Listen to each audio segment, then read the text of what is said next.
Football Manager est une référence dans le monde du jeu vidéo. Nombreux sont ceux qui ont touché au moins une fois à la licence de Sports Interactive. Que ce soit pour mesurer son QI foot à celui de ses potes en ligne ou vivre le frisson d'une carrière d'entraîneur en solo. Mais au fil des années, l'œuvre a dépassé sa condition de simple divertissement virtuel.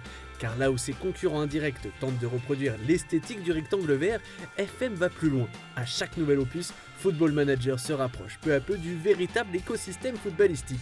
De la gestion des joueurs aux médias, en passant par l'état du marché des transferts, rien n'échappe à la licence. Un niveau de détail rarement atteint dans un jeu vidéo et qui a permis à Football Manager d'interagir avec le vrai football.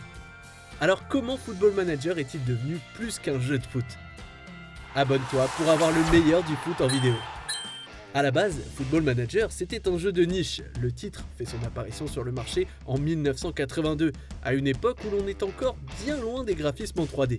Derrière cette œuvre qui jure avec les autres grands succès vidéoludiques du début des années 80, on retrouve Kevin Toms, un développeur britannique qui a toujours rêvé de créer un jeu de gestion footballistique. Original. Mais son idée singulière parviendra quand même à trouver son petit public, à tel point que deux nouveaux jeux estampillés Football Manager sortiront en 90 à l'occasion de la Coupe du Monde en Italie et en 91. Le problème, c'est que notre cher Toms n'a pas participé à la création du dernier opus et résultat, c'est un flop. Surtout qu'au même moment, un concurrent fait son apparition, Championship Manager. Aux commandes de ce futur monstre, on retrouve deux frères, Paul et Oliver Collier, ainsi qu'un certain Miles Jacobson.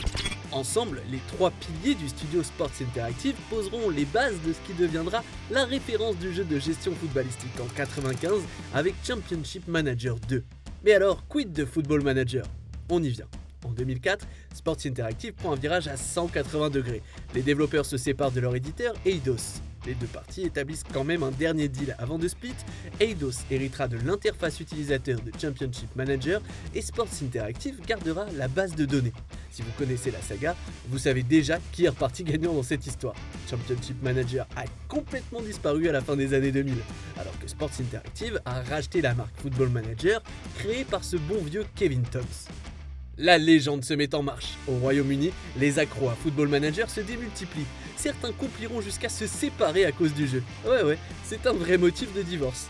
Début 2021, FM dépassera même la barre des 33 millions d'exemplaires vendus à travers le monde. Un exploit pour un jeu essentiellement basé sur PC. Et en parlant de ça, l'Opus 2023 continue son infiltration dans l'univers des consoles de salon en faisant son arrivée sur PS5 après la Xbox et la Nintendo Switch. On peut le dire, Football Manager est devenu un phénomène, et pas qu'à l'échelle du jeu vidéo. Aujourd'hui, nous faisons partie du football. Personne ne peut donner tort à Mike Jacobson sur ce point, car si au départ, le Britannique voyait FM comme un jeu vidéo associé au monde du ballon rond, avec le temps c'est devenu l'inverse. FM est devenu un business lié au football qui produit des jeux vidéo. Nuance. Quand on prend l'essence même de Football Manager, ce revirement de philosophie est tout à fait logique. Plus tôt, on évoquait la base de données du bébé de Sports Interactive, mais savez-vous vraiment ce qu'elle contient ? À titre d'exemple, le Cru 2022 proposait un total de 430 000 joueurs. En comparaison, Football Manager 2005 en comptait presque 2 fois moins. Une évolution colossale qui profite aux clubs, ceux de la vie bien réelle, et pas seulement. En Ligue 1, certains joueurs utilisent le jeu pour connaître leurs futurs adversaires et même leurs nouveaux coéquipiers. Plus fou encore, des entraîneurs reconnus comme André Villas-Boas ou Ole Gunnar Solskjaer ont admis qu'ils s'appuyaient fréquemment sur FM pour déclencher une nouvelle piste de transfert. Est-ce vraiment étonnant ? Mais pas vraiment. Derrière la base de données établie par Sports Interactive se cache une armée de scouts majoritairement bénévoles. Et le moins que l'on puisse dire, c'est qu'ils ont souvent eu le nez creux. Zlatan Ibrahimovic, Marco Verratti ou même Roberto Firmino, qui est l'un des premiers joueurs à avoir été assumé comme un recrutement FM par Hoffenheim, les scouts ont régulièrement vu juste avant tout le monde à propos du potentiel d'un footballeur. Ce n'est pas Alex McLeish, ancien coach d'Aston Villa, qui vous dira le contraire. Car lorsque le Britannique était encore sur le banc des Glasgow Rangers, son fils, fin joueur de Football Manager, lui a conseillé de recruter un certain Lionel Messi, un petit Argentin vachement prolifique du Barça B. Mais sous prétexte qu'il n'en avait jamais entendu parler, Alex McLeish n'a pas tenté le coup.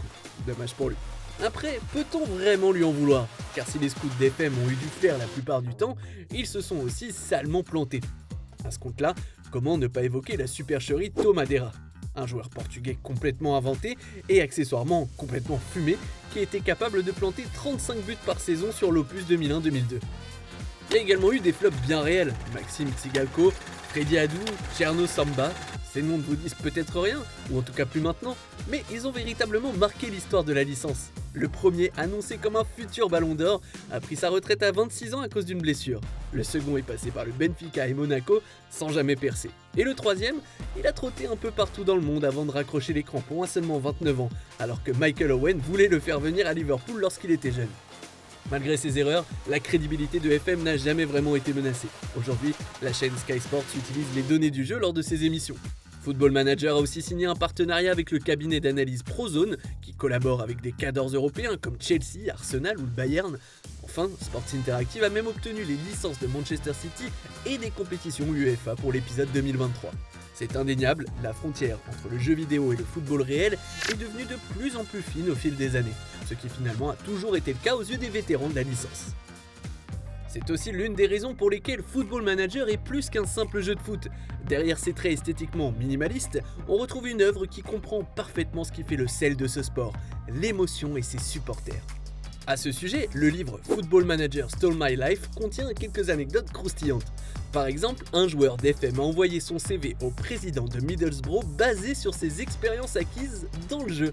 Un autre aurait foutu le feu à une poubelle accrochée à sa fenêtre pour ressentir l'atmosphère du stade de Galatasaray.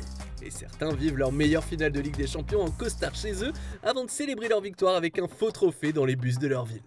Ce n'est pas pour rien si FM 2023 a choisi de mettre l'accent sur les moments clés de votre carrière grâce à une nouvelle fonctionnalité, la chronologie dynamique d'entraîneur. Bref, on pourrait les prendre pour des fous, mais figurez-vous que les gamers aussi ont parfois eu leur impact sur le football réel. Au Salvador, Hugo Alvarado a fourni un travail acharné de repérage via FM afin de retrouver des joueurs capables de jouer pour la sélection salvadorienne. Résultat, il a été embauché par le directeur sportif de sa fédération pour devenir scout à temps plein. L'attaquant Ben Brereton, d'origine chilienne et britannique, a pu jouer sous les couleurs de la Rora car sa binationalité a été révélée par Football Manager. Il ne faudra pas longtemps pour qu'un joueur du nom de Mark Kitchen s'en aperçoive et lance un mouvement pour que Brereton puisse être sélectionné par le Chili. Bref, des histoires comme ça, il y en a à l'appel. Et ce sont justement ces histoires qui ont fait de Football Manager ce qu'il est aujourd'hui. Un jeu qui a brisé la barrière du virtuel pour entrer dans le monde réel. Et toi, est-ce que Football Manager t'a déjà donné envie de devenir entraîneur ? Merci d'avoir regardé notre vidéo. Si tu as kiffé, n'hésite pas à parler de notre chaîne autour de toi, d'aimer, de partager. Quant à moi, je te dis à très vite pour une nouvelle vidéo. Ciao !